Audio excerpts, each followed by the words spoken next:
unlocking your world of creativity with best-selling author and brand innovator, Mark Stinson. This episode is brought to you by White Cloud Coffee Roasters, where every bean tells a story of adventure. Visit whitecloudcoffee.com and use the code CREATIVITY. Welcome back, friends, to our podcast, Your World of Creativity. And today our creative journey is going to take us into cybersecurity. And we're talking with Dominic Alegrete. Dominic, how you doing? I'm doing great, Mark. Thank you for having me. Dominic is a cybersecurity analyst who really started in the tech industry at the ripe old age of 18, didn't have a college degree, but knew he could build a platform to help guide folks through this area of cybersecurity. And it's really developed a holistic approach to both personal and professional development in this area. Dominic, quite an unconventional entry you made into this. Maybe you could back up and give us a sense of your journey. Yeah, I technically started at the ripe old age of 17. 18 was when I got my first role, but when I was 17 years old, my senior year of high school, that's where I had the opportunity to be in a cybersecurity internship program. And that program pretty much introduced me to cybersecurity, but then also gave me the necessary hands-on experience. And another thing that it did outside of giving me the hands-on experience, it challenged me mentally, but specifically like on the leadership side. I was the first intern to actually become like one of the lead interns, where I'm pretty much managing all the other people. So like I had a lot on my plate at the time. I was balancing school, getting like a 4.0. I was balancing two sports, and then I'm also having to manage other interns, making sure they understand the curriculum and they're showing up to meetings and they're doing the things they need to do to get the most out of the program. And I pretty much just took that experience and ran with it. And about around 7 to 8 months later, right before I graduated high school, that's where I landed my first role in tech, which was a systems analyst position. And I was blessed to work at like a Fortune 500 company, and it's been history ever since. Every job that I've been at, I've just been trying to learn as much as I can, be a sponge, because I understand we're only young once, and the industry that I'm in is always constantly changing. So I just try to do my best to upscale myself as much as I can. Yeah, for sure. Have you ever reflected on what motivated you to pursue this career track? Where did this interest come from? Yeah, so I've always been interested in computers. I think the sixth grade is where I really started getting into just technology. I used to play games a lot. I also used to do a little bit of coding and different things like that. And then within high school, I did a lot of video editing. So that's what it's allowed me to create my content now. But it wasn't until like the summer of my senior year where my dad had introduced me to someone that eventually became my mentor. His name is William Sims. And he kind of shared with me what cybersecurity is. And I knew what cyber was, but obviously we all think it's just about hacking and breaking code and stuff like that. But he told me there was a lot more to it. And what really sparked my interest was that, one, the industry is always changing. So it isn't something that stays stagnant. There's new attacks coming out every day of every month of every year. So that's something that really piqued my interest. And then also he told me that if you take it serious enough, you can use it as a vehicle to put you on like the road to freedom, abundance, as what I call it, whether that's financial freedom, physical freedom, spiritual freedom, whatever you want to put it. So that's what got me really interested into cybersecurity. Yeah. Well, of course, on this show, we're interested in the creative process, but also the personal branding side of it. And you've grown quite a substantial following by sharing your experiences and what you're going through and how you are developing these cybersecurity insights. Was it strategic, or you just naturally or organically built this personal brand? I would say it's a little bit of both. My mentor always told me like, hey, you should start posting because it'll help you just create your brand. Because as cybersecurity people, or just anybody in general, we usually have a resume, but a resume can only tell so much about the story. And he told me that if you build your personal brand, it gives you a leg up within the industry. So I pretty much just started out breaking down cybersecurity terms or breaking down cybersecurity articles that I found in full in-depth videos or just on LinkedIn itself. And then from there, I worked with my dad, who's heavy in the video production industry, and he always just gave me tips on different edits and different ideas that I can do. And then from there, I just took my own creative free will with seeing things, whether that was on Instagram, TikTok, and trying to just make my own cybersecurity like spin on it. But it definitely took me a while to get the creative juices flowing.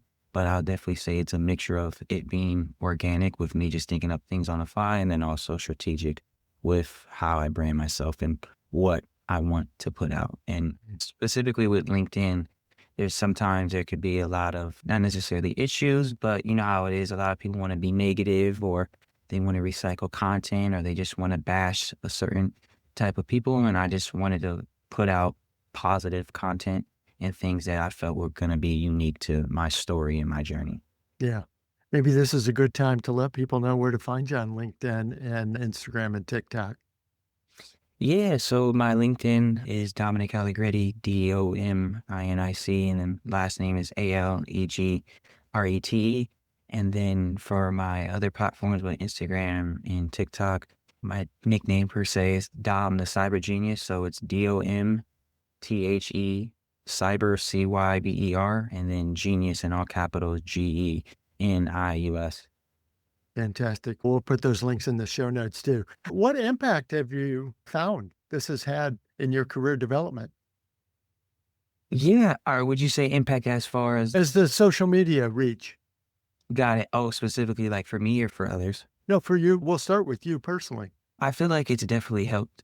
I want to say it's changed my life. Every role that I've gotten outside of like my first one has been because of LinkedIn and building my brand. A lot of recruiters reach out to me and they just say, "Hey, I love your content," or "I love this. Keep doing what you're doing." And I feel it's definitely opened up doors for me, not only with getting roles, but then also getting other speaking opportunities because of LinkedIn and other networking. I've been able to have the pleasure of actually speaking at conferences. And I was able to speak at my first conference at 20 years old last year. And then I spoke at one earlier this year in February. So I definitely have seen the growth and gains over time. And I feel like that was never like the end goal was never to really get speaking engagements or do those things. Like I never thought that was even possible. My end goal was just to really just continue to put out positive content. And I knew that if I continued to do it on a consistent basis, things will come around sooner or later since I'm putting positivity out there. One of the topics I know you talk about sometimes is writing, the role of writing in cybersecurity. How important do you think this is? Maybe you could elaborate that. Yeah, I feel like it's a very underrated skill because I always say you can be the best SOC analyst in the world, you can be the best ethical hacker in the world, but if you can't write down your findings, if you can't put it into a format that people can understand, then you're not going to really get anywhere. A lot of times in cybersecurity, you're going to be dealing with people that are non-technical. So being able to write it in a language that they understand, and then also being able to regurgitate your findings and your understandings is what's going to make you a better analyst or a better person that's within the cybersecurity industry. And findings are everything. You can't really not understand what it is that you're writing, whether that's a threat you found, a vulnerability, or just something as simple as someone maybe opening up a document. So I definitely say taking the time to understand writing and how to do it is something important. And what aspects of writing do you feel like are missing in a lot of technical presentations? I'll definitely say I feel like they don't hit on certain points. So like I always say, or I've always been taught when it comes to writing, whether it's like a report or a ticket, it's like you want to figure out what happened, when did it happen, where did it happen, like that why. I feel like the why is what is missing in a lot of reports or just tickets. Sometimes people will just say, "Hey, this is a specific tool that was ran. Here's the definition of it. It was executed by this user," but they didn't really go into like why it was executed by this user or why it has that specific file path. So I definitely think the why and like the reason for what's happening gets lost in writing sometimes. And beyond this technical and professional and cybersecurity work, I've seen some passion on the health and wellness side too, personal development. How do you think these factors influence the brain power? Yeah, I feel like your mind is or your body is all one motion and one thing. So you need to make sure everything it is in order. And it really starts with mental health. And I understand with social media nowadays, that could take a toll on it. So I always try to prioritize things that are going to help better my mental health every day, whether that's meditation, praying, reading my Bible, or even just working out for the mental health. So I definitely think the mind is something that's very important, and you need to take time to work it out, just like how you would work out a muscle or even how you would study for something. Doubling back on this idea that cybersecurity is more than just hacking, you mentioned the mental health aspects. What's your view on that? And how can we protect ourselves from what these detrimental type posts, the negative posts you're talking about?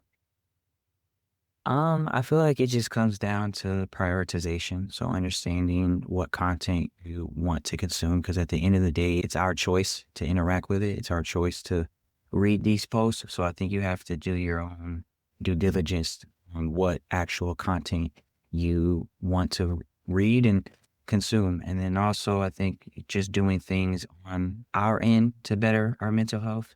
Obviously, nobody's perfect, but you need to do this. If you need to figure out what works for you, if it's therapy, if it's reading, if it's talking to a family member, I always say you got to prioritize that mental health over everything. But I think it comes down to your personal choice on what information you want to consume. Because at the end of the day, you don't like somebody's post, you can flag it or you can unfollow them. So your choice in a sense. Yeah, very good. Let's circle back and give some advice to your 13 or 14-year-old self. There's somebody out there listening, or maybe a son or a daughter, or even a grandkid who's thinking about cybersecurity and what's next. It is hard to imagine if you rolled the clock back 10 years on yourself, what Yeah. 2025 would look like. And now I've got a granddaughter who's going to graduate in the year 2040. Thinking ahead, how do we begin to shape this cyber world and get ready for what's next? I think it starts when people are young. I think being able to expose students and kids to the proper programs within cybersecurity and show them why it's important, because it's technically the backbone of every industry. And if there's ways that, people or teachers can create curriculums to showcase what cybersecurity is early on, then I feel like it'll definitely help bridge that, I would say, talent gap. But then also having the right people to share it, and then also telling them like, hey, you don't always have, there's another route to be successful. Because when we hear about success, that's what kids gravitate towards, right? They want to be like, oh, how can I make the most money? How can I do this? And you can do it from the comfort of your own home. So I think us as cybersecurity leaders, we have to continue to preach like, hey, you don't have to be a rapper. You don't have to play sports. You don't have to be an actor. You can be in cybersecurity and still be successful and have the freedoms that you have. So I think it definitely takes our due diligence to prioritize exposing kids younger ages, whether that's sharing articles with them, whether that's turning things into games or even certain lessons. So I think if we're able to do it in a creative way, then it can start to bridge that talent gap. hmm And those getting into the business now, whether they have college degrees or not, you started without one for sure, but you've added all these certifications, and even you said you're working on one now. But I'm thinking of this career coaching, somebody who says, I'm an aspiring cybersecurity professional. I need to manage my career. I need to get my work out there. I need to get noticed. You've done it one way. What are some of the other ways that somebody could do that to get noticed? Yeah, the first thing I like to say is that there's no one size fits all. So I always feel that whatever you can do or handle, that's what your path is going to be. But I definitely think the biggest thing that you could do to get yourself out there is networking. It's not always what you know, but who you know. And I always say start small. So start on LinkedIn, whether that's commenting on people's posts, whether that's connecting with others, asking people for advice. Because a lot of times, a lot of people want to just ask for, hey, can you give me a job? Can you do this? Can you do that? But it's refreshing when you see somebody say, hey, I have XYZ experience. I'm hungry and passionate. I see your journey. I would love to get some advice from you. Or how can I be of assistance or service to you? And that's where the networking starts. And then from there, once you've gotten more comfortable and you've gotten a little bit more connections and followings, I definitely recommend going to conferences, because that's where you get to be face to face with some of the leading people within the industry. I always say start small too. So you don't always have to go to the big conferences like the DEF CON or these crazy hackathons. You can always start within your city. And unless you live in like Alaska, I'm pretty sure every city has like a cybersecurity type of conference or a tech conference in general. And just going around and just introducing yourself. I always say it only takes one conversation to change your life. So always have that positive mindset when going into these conferences or just networking opportunities that it may not happen in the beginning, but if you keep being persistent and you show that consistency, things will work out. I'm glad you brought up networking and described some different ways to network. I think a lot of people, especially maybe college graduates who are working on their first job, imagine this room full of the speed dating or the business card exchange. It's, oh my Mhm. God, I hate that. I don't want to do that. Or it Mhm. sounds like sales. But you've really given some examples of some pretty creative networking. Let's drill down on a couple of those. When you're saying, I shared a tip or I asked a question or I offered to be of service, how did that sound when you did it? I would say it sounded in different ways. I would want to tell like a story. So when I went to my first major conference last year in February, it's called the Becoming Everything You Are conference. And it was the biggest conference I had gone to. And I believe there was a panel and it was the last panel of the day, but it had all like the top people that were at the conference, right? There was a woman there that was the first African American lady to graduate from Vanderbilt. There was doctors and all these other things. And I was a little scared. I was a little nervous. I had a little nudge from my dad that was there with me, but I got up to the mic and asked a question and just asked for mentorship and thanked the panelists for speaking. And just doing that alone got me recognized and got me the ability to get mentorship from some of those people. But then I also had people coming up to me afterwards wanting to connect with me that were in higher positions. And it's just stuff like that shows that, hey, if you speak up, people will see you. And it's always like nerve wracking. I'm somebody that's shy and that's well reserved. So being able to speak up and go say hi, sometimes it can be a little bit nerve wracking, but you have to conquer those fears if you want to get somewhere. And I've always been told that closed mouth don't get fed. The more you speak up, the more you'll be able to see those opportunities come to fruition. And you're breaking some stereotypes. You're right. I think we imagine technical or computer or cybersecurity type people as not being outgoing or gregarious or sales oriented. But you've somehow pushed through that. Yeah, I try Or not at to least worry. maybe not tried to be something you're not, but in other words, you've put your own fingerprint on what you can do. For sure. I understand that the man above made us all who we are, and there's no point to change who I am. And I understand that everybody is who they are and they're unique to themselves. So I always just try to stay the course. I have good family support and they always tell me the things that I'm good at and what I'm great at. And I try not to change that for anybody. So good. We also don't often think of fields like computer and cybersecurity as being, quote, creative. Where's the creative? That's the theme of our podcast. So I have to pursue that a little bit. Where's the creativity in this field that you've been seeing, Dominic?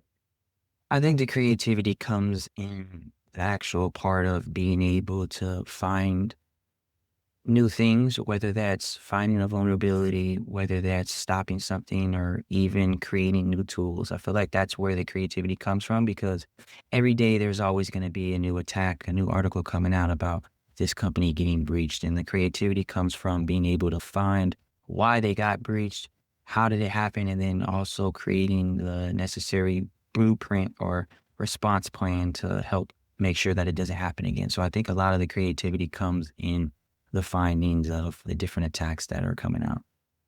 So good. What an enjoyable conversation, Dominic. I've really enjoyed talking with you. I thought like you said at the outset, I thought we'd be talking about hacking. And listen, we've been talking about a lot of things about career development and personal development and mental health in the social media world. So I really appreciate your sharing your experiences. No problem. Thank you for having me. Yeah, and I'm going to put all your connections in the show notes, as I mentioned, because we'd really like to follow you no matter where we are in our career paths. I think there's a lot of lessons we could learn from you. I've enjoyed watching some of your videos on Instagram. Good stuff. Keep up the good work. Will do. Thank you so much. I've been talking with Dominic Alegrete, and I want to thank our sponsor of today's episode too, White Cloud Coffee Roasters. You can enjoy a 10% discount on your first order when you use the word creativity at checkout. It's whitecloudcoffee.com to explore their collection. And also, thanks for joining us on your world of creativity. If you enjoyed this episode, please do subscribe and rate and review the show on your favorite podcast app. And stay tuned for our next episode. We'll continue to travel around the world talking to creative practitioners in all fields about how they get inspired and how they organize their ideas and develop their career, and obviously how we launch our work out into the world. It's really exploring these creative journeys for inspiring individuals like Dominic that really inspires us to keep this podcast going. So until then, I'm Mark Stinson, and we'll keep unlocking your world of creativity. See you next time.